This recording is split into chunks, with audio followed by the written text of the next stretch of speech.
বেগম খালেদা জিয়ার আজকের জানাজা পৃথিবীর সবচাইতে বড় জানাজা হয়েছে। এই জানাজার নামাজে 1,40,00,000 থেকে 45 লক্ষ মানুষের উপস্থিতি ছিল। বেগম খালেদা জিয়ার জীবনটা কত সৌভাগ্যের।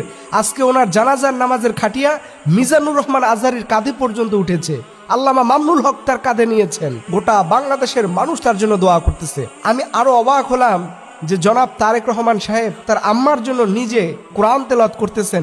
এই দৃশ্যটা ওনাদের মতো এইরকম একটা ফ্যামিলিতে আশা করা, এটা আমি জীবনে কল্পনাও করতে পারি নাই। কিন্তু দেখলাম জনাব তারেক রহমান সাহেব তিনি তার মায়ের জন্য কোরআন তেলাওয়াত করতেছেন, তিনি তার মায়ের জন্য আল্লাহর কাছে দোয়া করতেছেন। সুবহানাল্লাহি ওয়া বিহামদি। আপনি এই জিনিসটাকে কিভাবে মূল্যায়ন করবেন? এবং দেখলাম জানাজা নামাজে সে বলতেছে, আমার আম্মা যদি কাউকে কথা দিয়ে কষ্ট দেয়, আমার আম্মা যদি কারো কাছ থেকে ঋণ নিয়ে থাকেন, আপনারা প্লিজ আমাকে বলবেন। আমি তারেক রহমান এটা আপনাদের ঋণ পরিশোধ করার চেষ্টা করব। একটা মানুষের যে আসলে হৃদয়টা কত সুন্দর, কতটা ক্রিস্টাল একটা ফ্যামিলির তারা মানুষ। সুবহানাল্লাহি ওয়া বিহামদি। এটা সত্যি দেখে আমরা বারবার মুগ্ধ হয়ে যাই যে এরকম একটা মানুষকে আমরা হারালাম। দেখেন ওসমান হাদির জানাজা এবং বেগম খালেদা জিয়ার জানাজা একই জায়গাতে হয়েছে। লক্ষ লক্ষ কোটি কোটি মানুষ এসেছে এবং দুইজন মানুষের মধ্যে কিন্তু একটা আদর্শিক মিল ছিল, সেটা হলো তারা